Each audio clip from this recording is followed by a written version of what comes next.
Nous sommes de retour dans ce studio virtuel avec un du membre des trios des Fantasy Fanatiques. On en parle souvent.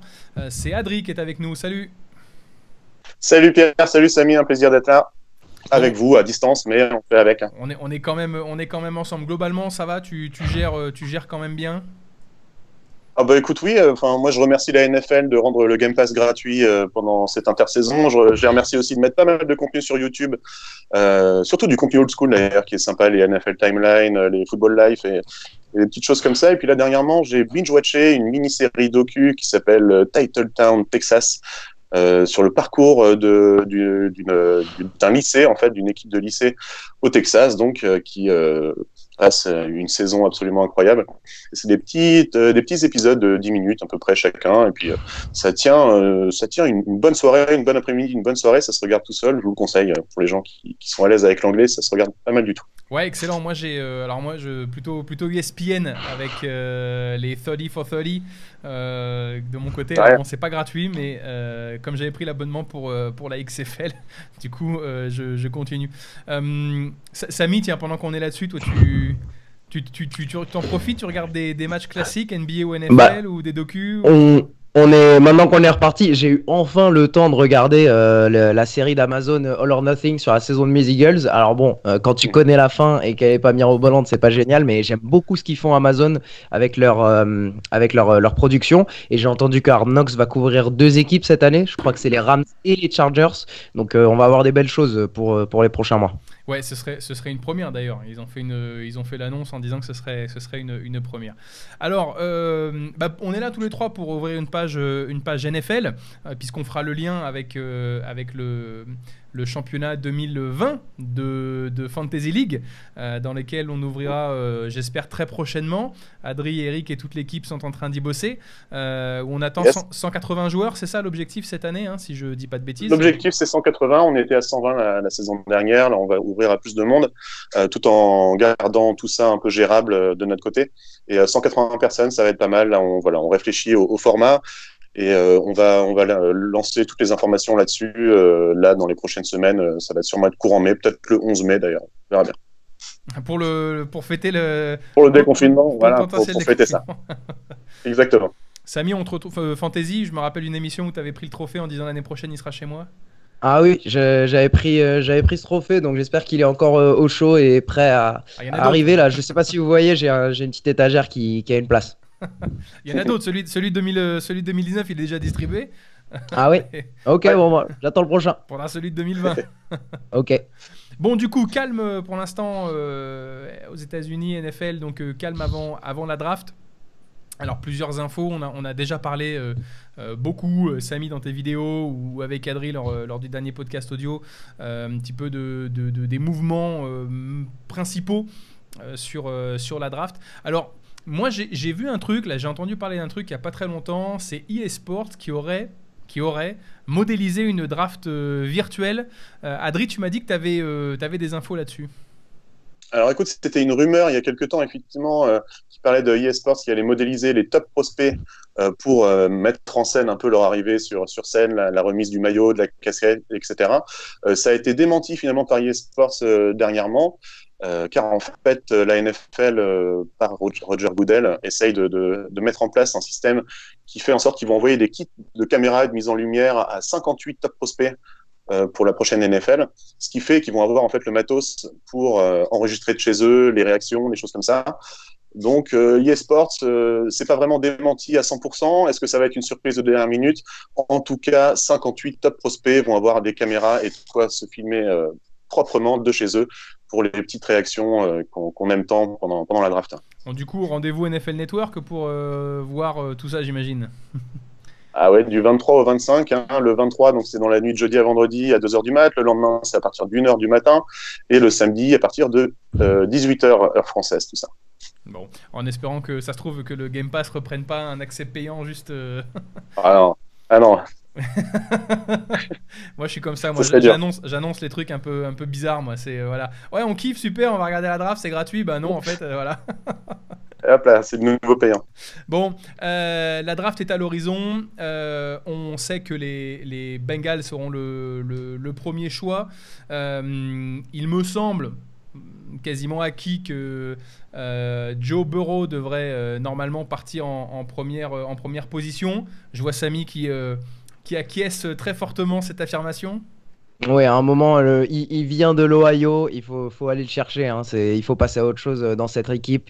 Je sais que c'est très tentant de peut-être trade down et avoir plusieurs autres joueurs, mais c'est le meilleur quarterback, c'est la meilleure option pour les Bengals à mes yeux. Alors, j'ai vu, pareil, puisqu'on va pouvoir parler un petit peu des rumeurs, mais sur CBS Sports ce matin, le mock draft annonce Chase Young en premier pick. Un tox, un faux, est-ce que vous avez vu des choses passer, non? Non, alors ce que moi je vois, je cherche l'auteur de l'article à chaque fois quand c'est ça. Et en général, c'est un auteur qui a fait plusieurs mock drafts et qui doit en sortir une autre, où il doit proposer une autre option. Moi, je comprends les mock drafts qui en proposent une autre option, mais si c'est juste pour chercher c'est juste entre guillemets pour chercher un defensive end, je pense que les fans des Bengals seraient très déçus et je pense que leur choix est déjà fait pour Joe Burrow. Alors, un autre intérêt de cette draft, c'est le nombre de choix de premier tour disponibles pour les Dolphins.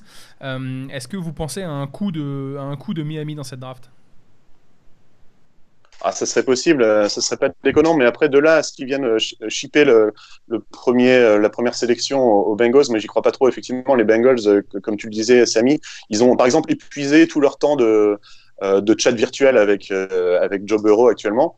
Ça veut dire que voilà, ils ont puisé tout ce qu'ils pouvaient prendre de ce joueur pour essayer malgré cette période bizarre de pouvoir prendre toutes les infos possibles. Mais ça veut dire qu'ils sont très intéressés, effectivement. Ils ne se le cachent pas, d'ailleurs. Hein. Ils le disent dans la presse que voilà, ils ont besoin d'un QB parmi d'autres positions, certes, mais ils ont besoin d'un QB. Alors, ils prendront le choix numéro 5. Donc, on estime que le QB d'Alabama, en l'occurrence Tagovailoa, sera encore dispo. Samit, sur ce joueur, t'as Moi, opinion? avant la blessure de Tua, je l'adore. Pour moi, il a le talent et la précision dans le bras pour être un excellent quarterback. Maintenant, on a pu voir son Pro Day. Il a l'air d'être en bonne forme. C'est un joueur sur qui tu peux tenter ton pick dans le top 5 de la draft. C'est justifiable en tant que GM de sélectionner Tua à cette place. Moi, je pense surtout faudra faire attention aux Dolphins. Je pense que leur pick de fin de draft, ils ont un pick au fin du premier tour. C'est possible qu'ils décident de reculer dans la draft. Ils ont besoin de plus de joueurs pour remplir plus de trous offensivement surtout. Ils ont le pick 18 aussi également sur le premier tour. Ils ont le pick 26 aussi au premier tour, donc ça fait 3 trois choix de premier tour. Et ensuite, ils en ont, je crois, deux sur le deuxième tour relativement rapidement. Dans l'ensemble de ces prospects, alors on va pas dérouler l'ensemble des prospects, puisque finalement, on sait que sortent un peu du lot Isaiah Simons, linebacker de Clemson, Burrow, Chase Young. On a aussi parlé beaucoup du cornerback d'Ohio, Jeff Okudah. Samy, à ton avis, quel peut être le joueur qui aura le plus d'impact dès l'année prochaine? Le plus d'impact des années prochaines. Alors sortons les quarterbacks un peu de cette équation. Je pense qu'on devrait aller sur un Isaiah Simmons parce que Isaiah Simmons, il a vraiment cette flexibilité de s'introduire dans n'importe quelle défense au poste où on a besoin de lui. Alors je pense pas que tu vas le faire jouer en corner en NFL, mais s'il le faut en tant que strong safety qui aide dans la boîte, il peut être utile dans une équipe qui a déjà des linebackers bien établis. Donc je pense que cette flexibilité qu'il a, ça va apporter à beaucoup d'équipes. Donc, il a joué 100 snaps minimum dans 5 positions différentes en défense, quoi. C'est une stat hallucinante. C'est vraiment l'Iron Man de la défense du côté de Clemson depuis 2-3 ans. Hein. Ouais, 107 plaquages, 8 interceptions, 8 sacs pardon, et 3 interceptions sur la saison dernière. Adri, toi, disons pas le meilleur prospect, mais en tout cas celui qui peut avoir l'impact le plus rapide dès l'année prochaine? Ah, écoute, si tu m'avais demandé en premier, j'aurais dit Isaiah Simmons Et bah, aussi, t'as mais pas là, le je vais choix, faut parler en de prendre un Chase autre. Young. Chase Young, dont on a parlé plus tôt, ça va être donc un defensive end qui peut créer un impact direct dès sa première année, tel un Nick Bosa, tel un Everson Griffin, tel un Jadavion Clowney quand il n'est pas blessé. Ça va être quelqu'un qui va poser de nombreux problèmes aux lignes offensives adverses et qui va mettre plusieurs QB en PLS dès son année rookie, je pense. C'est vraiment c'est pour ça qu'on en parle. Hein. Chase Young pourrait être pris dans le top 1, top 2, top 3 cette année à la draft. Donc c'est vraiment un joueur ultra complet qui est offert aux équipes là cette année. Quoi. Du côté des stats, hein, pareil sur la saison 2019, 46 plaqués, 16 sacs et demi pour The Beast of Ohio. En loupant 2 matchs la saison dernière d'ailleurs, hein. C'est 16 sacs en loupant 2 matchs parce qu'il a été suspendu. Voilà. C'est hallucinant ces stats. Et est-ce que pour revenir à Samy, est-ce qu'on garde un œil sur éventuellement des sleepers qui pourraient traîner en fin de draft et qui sont peut-être moins hype mais peut-être tout aussi efficaces? Moi, pour mes sleepers, je vais vraiment regarder du côté du poste le plus fort de cette draft. À mes yeux, c'est le poste de receveur. Ouais. Alors moi, si vous suivez un petit peu sur mes vidéos, je suis pas fan de chercher un receveur au premier tour, mais il va y en avoir qui vont partir au premier tour, c'est sûr. Après, au deuxième, troisième, quatrième tour, je vois des noms comme Justin Jefferson, Shenault Jr., Denzel Mims, Michael Pittman des USC. Il y a beaucoup de noms très très intéressants au poste de receveur et il va y avoir des équipes qui vont se faire un bel arsenal de receveurs dans cette draft. Adri, est-ce que toi, tu as repéré quelques profils? Je vous garde le mien Alors, juste après parce qu'il va faire criser. Mais... Moi, je vais parler d'un QB assez improbable qui s'appelle Anthony Gordon, qui joue donc à Washington State. Ça a été le remplaçant de Gardner Minshew en 2019. Et pourquoi j'en parle? Parce que c'est pile le profil de joueur que Bill Belichick et compagnie apprécie particulièrement, un pocket passeur. L'année dernière, c'est 5600 yards à la passe, 48 touchdowns, 16 interceptions. Donc vraiment, quelqu'un qui reste dans la poche, qui va pas forcément chercher les yards à la course, c'est seulement 20 yards à la course. Mais pourquoi pas Bill Belichick qui va chercher encore un QB prochainement superstar au 6e ou 7e round, venu de nulle part, pour remplacer un Steedham ou un Brian Hoyer qui sont actuellement sur le roster. Donc moi, je vois bien les Patriots chercher dans les derniers rounds comme ça un QB improbable. Une draft avec un Brady, un Garoppolo, on va chercher encore un QB loin dans la draft pour un développement. C'est ça. Après, voilà, là, c'est un choix un peu lointain, mais on peut aussi penser à Jalen Hurts, à Jordan Love, qui sont des QB un peu plus en vue dans les top picks, quoi. Parce que les Patriots, tout de même, ils piquent en 23 et ensuite ils vont piquer en 87. Donc il faut espérer qu'Anthony Gordon reste là au 87e choix de la draft. On leur souhaite si c'est lui la cible. Effectivement. Après, voilà, les QB vont pas être les premiers à partir. Il va y avoir peut-être 2-3 QB au premier tour, encore un ou deux, 2-3 au deuxième tour, et puis ensuite ça va aller très vite. Mais en général, les top 3 QB, donc là ça va être Tua, Justin Herbert et Joe Burrow, ils vont partir très vite. Mais tout le reste, après, ça va être en fonction des top players available qui vont être dispo pour chaque équipe et les plans de draft pour chaque équipe aussi. Donc, c'est encore une fois les mock drafts. Donc, les mock drafts, on rappelle ce que c'est d'ailleurs. Hein, c'est un draft fictif. Mais entre les mock drafts de tous les analystes confondus à l'intersaison et ce qui passe réellement fin avril, c'est toujours assez intéressant parce qu'effectivement, on arrive très loin de la réalité en fait. Hein. Et c'est pour ça que je pense que Jordan Love, il partira au premier tour. Moi, je pense vraiment que quelqu'un va tomber amoureux de lui parce qu'on vient de voir un Patrick Mahomes avec un peu le même style faire gagner aux Chiefs ce Super Bowl. Je pense que quelqu'un va tomber amoureux de Jordan Love. Et ça fait un bon jeu de mots. Ça fait un bon jeu de mots, avoué. Tomber amoureux de Jordan Love. Bah oui. Voilà. Excellent. Bon. Très bien. Je sais pas si il était travaillé d'ailleurs celui-là, c'est le moment de nous dire. Non, absolument pas. Franchement, je suis fier de moi. T'as le talent. Le mec, il a sorti ça comme ça. Ah, il est chaud. Bon, du côté des sleepers, alors pareil, hein, en parcourant un petit peu plusieurs sources d'informations et notamment sur ESPN avec Mike Renner de Pro Football Focus. Il parle en termes de sleepers, il parle d'un joueur de défense. Il parle de Curtis Weather de Boise State qui vraisemblablement devrait partir entre la 50 et la 55e position. Qui l'année dernière 52 plaquages, 13 sacs pour une interception. Et donc apparemment ce serait un des sleepers à regarder. Alors si on jette un coup d'œil sur le draft order entre la 50 et la 55e position sur du coup le deuxième tour, on est entre Chicago, Dallas, LA, Philadelphie, Buffalo ou Baltimore qui a récupéré un choix de New England. Alors bon, je ne connaissais pas particulièrement ce jeune, hein, c'est en préparant l'émission, en ayant regardé les différents reports, peut-être quelqu'un à surveiller. On a également Samy, tu parlais de la draft des receveurs qui s'annonce plutôt balèze cette année.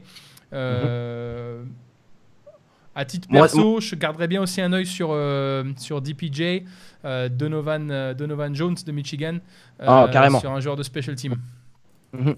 Carrément, il a carrément sa place dans une équipe NFL. Et il a la taille, le poids, l'envergure surtout. Il a de quoi être intéressant, Peoples Jones. Et on a eu l'occasion de le voir à Paris en plus, donc du coup, ça n'a rien à voir avec son talent, mais comme il était à Michigan sur le passage de Paris. Toujours pareil, hein, sur cette draft, est-ce que selon vous, les premiers trades qu'on pourrait voir arriver, est-ce qu'on a des idées comme ça? Est-ce que vous avez des feelings? Ou est-ce que finalement, Cincinnati, Washington, Détroit, New York, Miami, c'est déjà quasiment acquis? Je laisse la main pour celui-là. Adri? Ouais. Bah écoute, là, on en parlait tout à l'heure, mais les Miami qui pourraient prendre le premier pick des Dolphins pour prendre Joe Burrow, c'est possible, mais on y croit moyennement. Après le top 5, moi je vois bien, même le top 6, je le vois bien fixé comme ça avec les Chargers qui prennent en 6. Pas forcément un QB d'ailleurs, parce qu'ils ont Tyrod Taylor peut-être pour leur franchise quarterback. À prendre ou à laisser, on verra bien. Après, c'est plus des équipes comme les Rams que je vois bien faire quelques trades encore complètement improbables qui vont leur faire perdre de l'argent. Mais ils ont très très peu de choix de picks cette année dans la draft. Et puis il semble qu'ils ont plus beaucoup de caisses d'avance du côté de Los Angeles. Ils ont essayé de vider là, mais ils ont énormément de dead money là, suite à Todd Gurley et maintenant à Brandon Cooks qui leur fait perdre 40 millions en cap space disponible pour l'année 2020.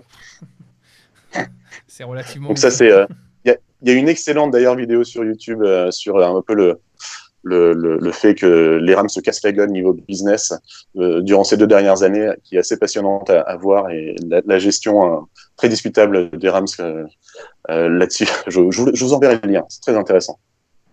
Je vous montrerai ça. De mon côté, moi, pour l'équipe qui va sûrement trader, j'en ai parlé en début d'émission, à mes yeux, Miami, c'est l'équipe qui a le plus de draft picks. Si je me trompe pas, ils ont 14 draft picks dans cette draft. J'ai du mal à croire qu'ils vont faire venir 14 nouveaux joueurs dans cette équipe, peut-être trader des picks de cette année pour l'année prochaine. Et pareil, 3 picks dans le premier tour, ça m'étonnerait qu'ils piquent 3 joueurs dans le premier tour. Ouais, après c'est quelle valeur tu donnes alors bon, ça reste des choix de premier tour, hein, pour ceux qui suivent également la NBA, je pense que c'est pas comparable, hein, l'impact d'un deuxième ou d'un troisième tour NFL a beaucoup plus d'impact qu'un deuxième tour de NBA. Maintenant, effectivement, c'est ce que je disais tout à l'heure, tu vas chercher, si on prend le ranking le plus bas, on va aller chercher du côté du 26e pick qu'ils ont eu en provenance de Houston. Donc peut-être que sur un échange premier tour, deuxième tour, tu vas chercher un vétéran. Possible.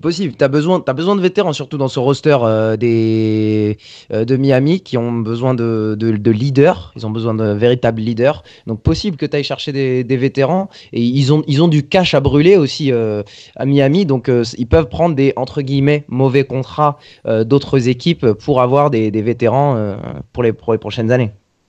Tiens, Samy, pour continuer la discussion, tu parlais, encore une fois, je reviens sur tes propos concernant une draft très très forte au niveau des receveurs.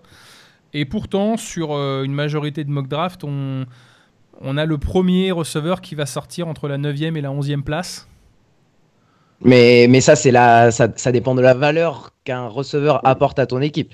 Ces équipes qui draftent dans le top 10, ils ont besoin de beaucoup de choses. Et sachant que c'est une draft aussi profonde au poste de receveur, c'est peut-être des équipes qui se disent qu'ils peuvent attendre le premier ou le deuxième ou le troisième tour pour chercher ce prochain receveur, quoi. Oui, ils vont avoir tendance à se ruer en premier sur, par exemple, de la ligne offensive, des cornerbacks qui sont peut-être un peu plus rares, des safety, des postes qui sont vraiment moins bons en qualité au fur et à mesure des tours.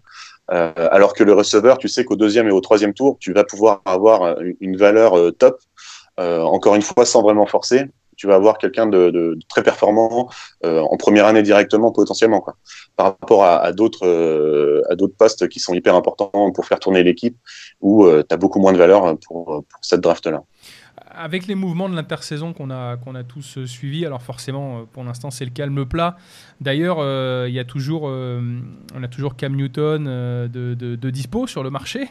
On a Winston. toujours également... On a toujours, Jameis Winston, il est peut-être resté plus longtemps que prévu sur le marché, mais on a également du côté de Seattle également, qui est toujours pas, j'ai mangé son nom. Clowney. Voilà, qui est toujours pas signé. Clowney qui est toujours dispo, ouais. Qui est toujours dispo, qui a peut-être sûrement une plus grosse valeur que Cam Newton à l'heure actuelle. Ouais. Il demande trop d'argent.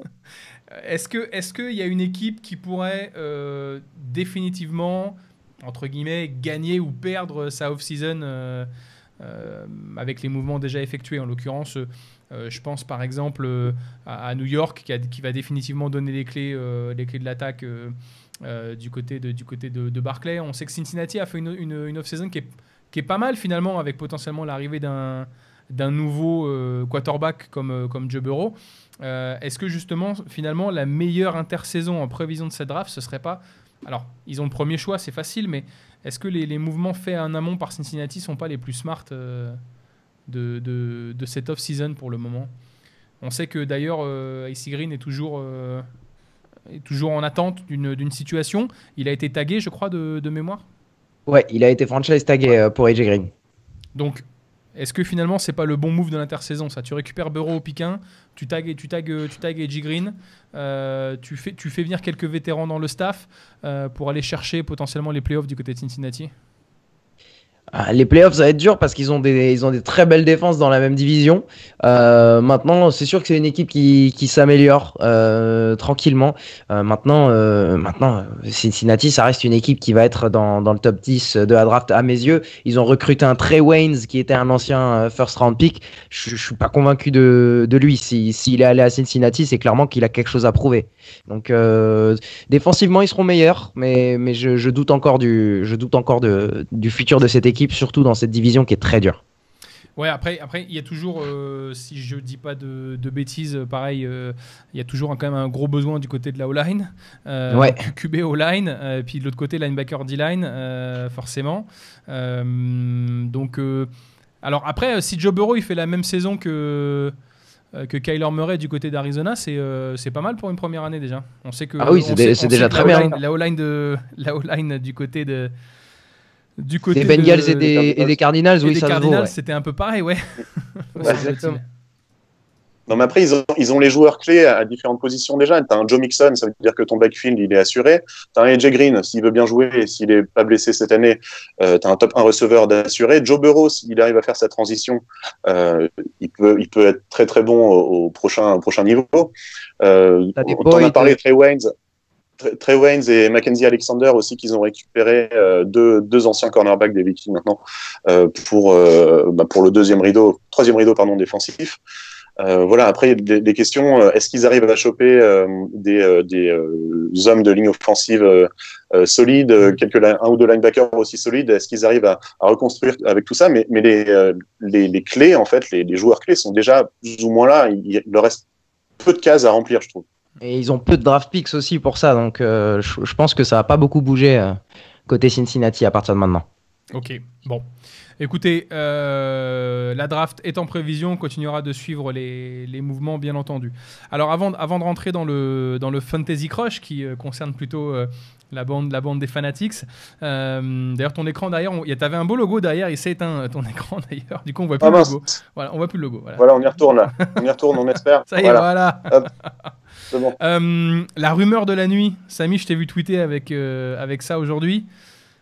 OBJ Il y a une grosse rumeur, une grosse rumeur sur Odell Beckham qui pourrait être sur le trading block et avec les Vikings qui seraient les candidats numéro 1. Donc ils ont laissé partir Stephen Diggs. Peut-être qu'ils veulent le remplacer par Odell Beckham. Maintenant, ça a été entre guillemets démenti. Moi, à mes yeux, aujourd'hui, Odell Beckham reste un des meilleurs receveurs de la ligue, mais au prix où il vient et au prix de draft picks que tu vas devoir lâcher pour le récupérer, je pense que c'est un peu cher de donner au moins un deuxième tour de draft pour Odell Beckham. Adri, toi qui es fan des Vikings. Ouais, écoute, moi je suis très partagé là-dessus, hein. On en parlait rapidement tout à l'heure. Donc effectivement, le coût des draft picks, c'est possible parce que les Vikings ont quand même pas mal de choix de draft cette année. Donc pourquoi pas en laisser un deuxième et un cinquième tour justement pour Odell Beckham, c'est les rumeurs dont ça parlait.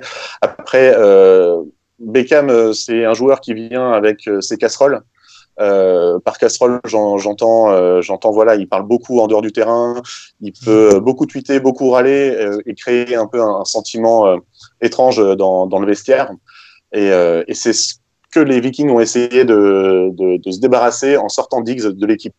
Alors, reprendre un Odell Beckham qui a un peu le même genre de comportement, on va dire ça comme ça me paraîtrait très bizarre de faire ça, surtout que pourquoi pas prendre un petit Justin Jefferson par exemple ou un Henry Ruggs d'Alabama à la draft à la fin du premier tour. Ok, donc si je vous écoute en fait tous les deux, pour l'instant ça reste quand même à la hauteur plutôt d'un buzz d'un journaliste qui cherche peut-être à créer la rumeur ou en tout cas à choper les highlights plutôt qu'à une opportunité qui pourrait se concrétiser. À mes yeux, il y a beaucoup d'équipes qui ont besoin de receveurs qui n'ont pas envie de dépenser du capital de la draft parce que c'est des joueurs peu chers et qui ont vraiment des choses à offrir. Donc ouais, je pense que c'est pour trader Odell Beckham, il va falloir que ce soit pour un prix que les Browns ne sont pas prêts à accepter. Ouais. Bon, donc nouvelle saison, vraisemblablement nouvelle saison du côté de Cleveland. Ouais. Avec son pote Jarvis.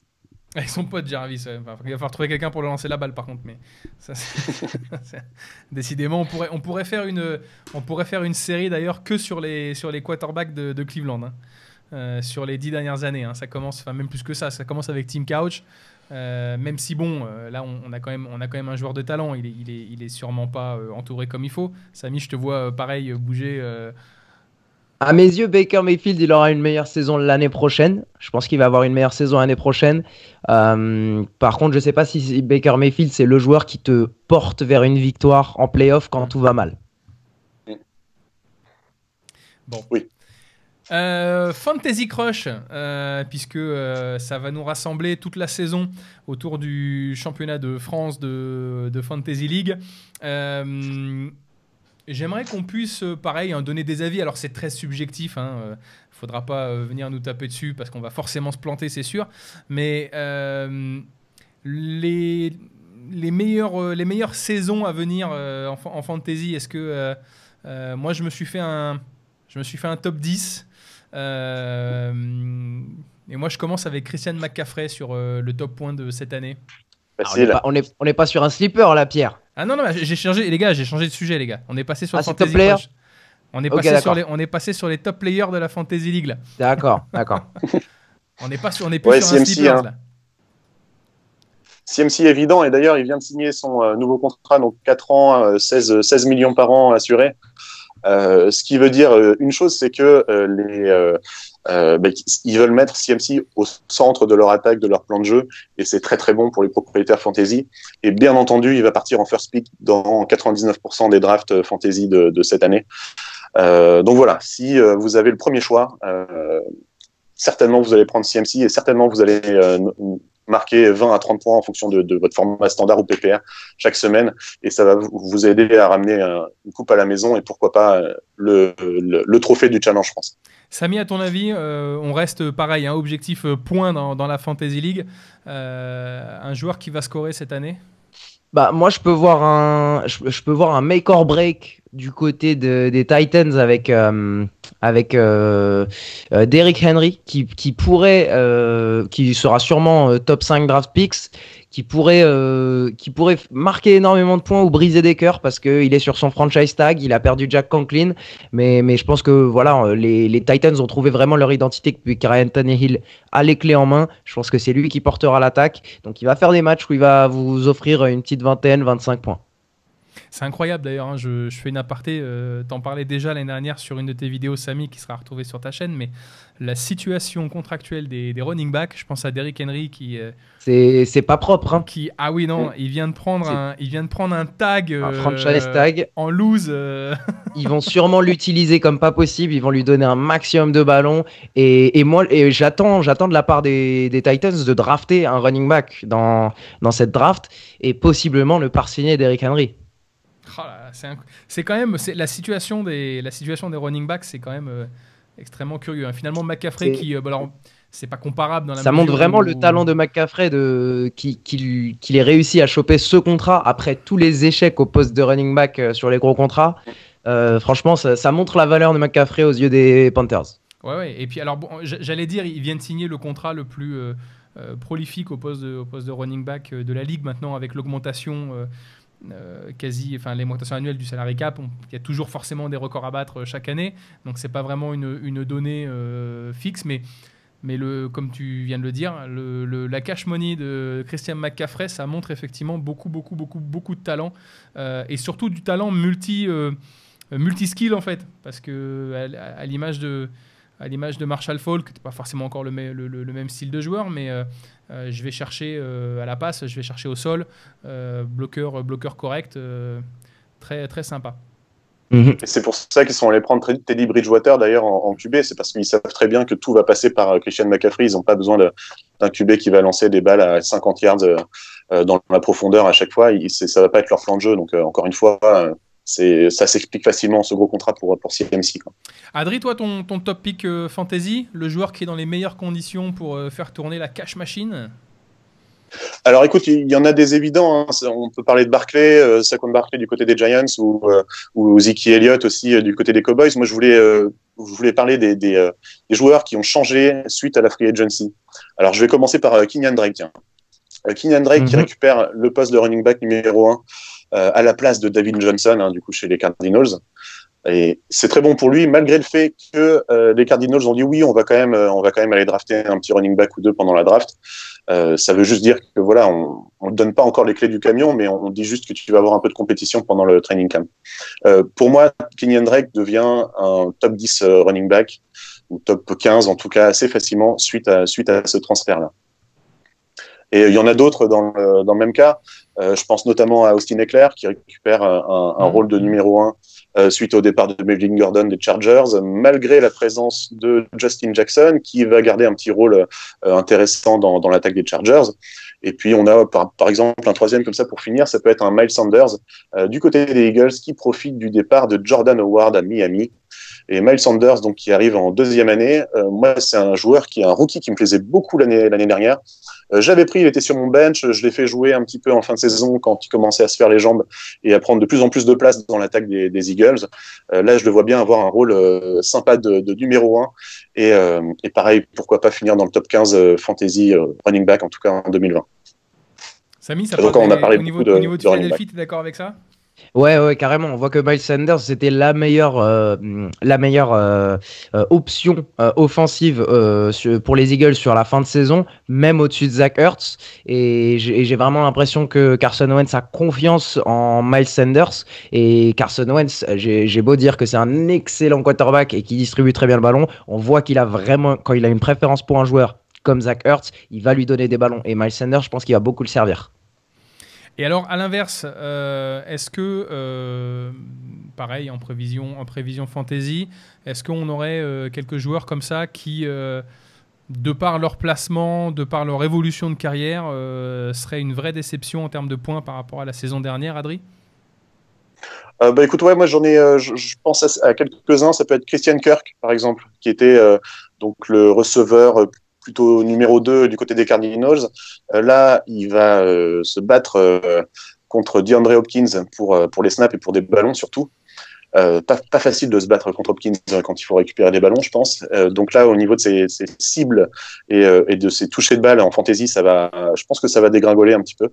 Il y en a d'autres, hein, je pense à John Brown aussi. Pourquoi John Brown du côté des Bills? L'arrivée de Stephon Diggs, qui va, pareil, lui prendre pas mal de ballons. C'est Cole Beasley qui va rester dans le slot chez les Bills et ils vont se partager les balles avec John Brown, surtout sur l'extérieur. Donc ça, c'est pas une très très bonne nouvelle. On a aussi Philip Lindsay, par exemple, du côté des Broncos, qui va perdre des ballons suite à l'arrivée de Melvin Gordon. Et encore plus d'ailleurs Royce Freeman, hein, parce que c'était un comité à 50-50 du côté des Broncos. Là, on récupère un Melvin Gordon qui paye quand même 16 millions là, pour faire venir du côté des Broncos. Donc, ils vont l'utiliser, c'est sûr. Ils vont certainement plus l'utiliser que Lindsay, malgré ses très bonnes 2 dernières saisons plutôt. Donc ça, c'est un petit coup dur pour Lindsay, je trouve, et surtout pour Freeman, qu'on peut oublier dans la fantasy, je pense. Un dernier, on en parlait tout à l'heure, Derrick Henry. Moi, ça me fait un petit peu peur. Pourquoi Derrick Henry? T'en parlais, Samy, la perte du tackle. Et surtout, moi, je pense... Yes, exactement. Et je pense qu'il va être pris très, très haut et sa valeur va être trop haute par rapport à sa production fantasy. Donc, Derrick Henry, ça va rester un bon joueur fantasy, mais à quel prix? Et voilà, ça va dépendre de quels sont les managers de Ligue Fantasy qui vont choisir de le prendre très, très cher pour peut-être une production un peu moins grande cette saison. Et corrige-moi si je me trompe, Derrick Henry, je pense que c'est typiquement le genre de joueur l'année prochaine qui va pouvoir te faire 2 ou 3 matchs à 30 points, mais par contre, il va pouvoir t'en faire 5 ou 6 à 8 points maximum. Tu vois ce que je veux dire? Il va avoir des défenses qui vont mettre 9 gars dans la boîte pour l'arrêter, et contre 3 défenses, ça va passer. Il va faire ses 200 yards et plein de scores, mais il risque de décevoir. Ça va faire une bonne moyenne, mais sur certains matchs, il peut décevoir. Et il est beaucoup moins impliqué dans le jeu de passe aussi. Donc voilà, une fois que si les Titans se retrouvent à courir derrière le score, ça va être une situation défavorable pour Derrick Henry. Bon. On n'a pas parlé beaucoup des défenses, mais bon, pour l'instant, pas énormément de mouvements de ce côté-là. Et puis j'imagine qu'il va falloir affiner un peu, peut-être avec la draft. Nous, on a hâte de voir où vont les joueurs pendant la draft. Là, c'est clair, quoi. On va pas les voir jouer avant cet été, donc ça va être dur de savoir qui va prendre quelle place. Mais oui, on a hâte de voir quels joueurs vont où. Et là, on pourra avoir une vision globale beaucoup plus claire. Eh ben super. Eh ben écoutez, on a fait le tour. Rendez-vous donc pour la draft dans quelques jours. Redonne-nous les soirées et les différents tours, Adri. Alors écoute, premier tour dans la nuit de jeudi à vendredi à partir de 2h du matin, heure française. Deuxième et troisième tour le lendemain, donc le vendredi soir à partir de 1h du matin. Et le quatrième jusqu'au 7e tour, ce sera le samedi à partir de 18h heure française. Et donc pour le premier tour, c'est 10 minutes par choix. Le deuxième, c'est 7 minutes. Le troisième, c'est 5 minutes. Et à partir du quatrième, c'est 4 minutes, quelque chose comme ça. Et on va voir s'ils arrivent à tenir les délais malgré le fait que tout soit numérique et virtuel. Le quatrième tour, il est en live tweet. T'as pas le choix. Faut prendre un joueur vite. Tu sais, c'est le coup de pression quand tu joues en fantasy à Madden ou à Touquet. Moi, j'ai hâte de voir ce que ça va donner parce qu'il va forcément y avoir des couilles à droite à gauche. Ouais, le dernier tour, c'est rapide, hein. Ouais, ça va y aller. Bon. Alors, on a hâte de voir tout ça. Eh bien, écoutez, on va suivre ça. Samy, pour toi, c'est Twitter, la Frenchy Sport News. C'est la chaîne YouTube. T'as quoi en programmation là, dans les jours qui viennent? Ah, écoute, moi je suis en train de streamer chaque jour de ce confinement à 17h sur Twitch, donc twitch.tv /la Frenchy Sports. Ça part sur du Madden, ça part sur du NBA 2K et c'est aussi des petits talks comme on fait ensemble. Et puis on suivra bien entendu le kick-off de la saison du côté du Canada, je le rappelle, début de saison au plus tôt au mois de juillet. Et donc on aura l'occasion pareil de faire je l'espère, un preview, de faire un tour aussi des joueurs canadiens, de découvrir toujours cette ligue, puisqu'on en est encore au début. Les gars, merci d'avoir jumpé avec nous dans cette émission. Alors pour ceux qui nous regardent, c'était une première à distance, donc il y aura forcément quelques quelques améliorations forcément, que ce soit au son, montage, titre et ainsi de suite. Mais en tout cas, on va essayer de faire en sorte de refaire ça. On se retrouve très vite sur tous les réseaux. French Gridiron, FFFA officiel, Fantasy Fanatics, la Frenchy Sport News. Ça n'arrête pas, ça y est, il faut faire une émission avec à la fin. Il nous faut 2 minutes de fin d'émission maintenant avec tout le collectif. Et puis Adri, on essaie de se retrouver rapidement pour des séries de top 5 si on arrive à monter ça. Merci à tous et puis je vous souhaite une bonne après-midi, une bonne soirée. Restez chez vous, ça va passer. Allez, à très vite. Merci à tous. Allez, ciao.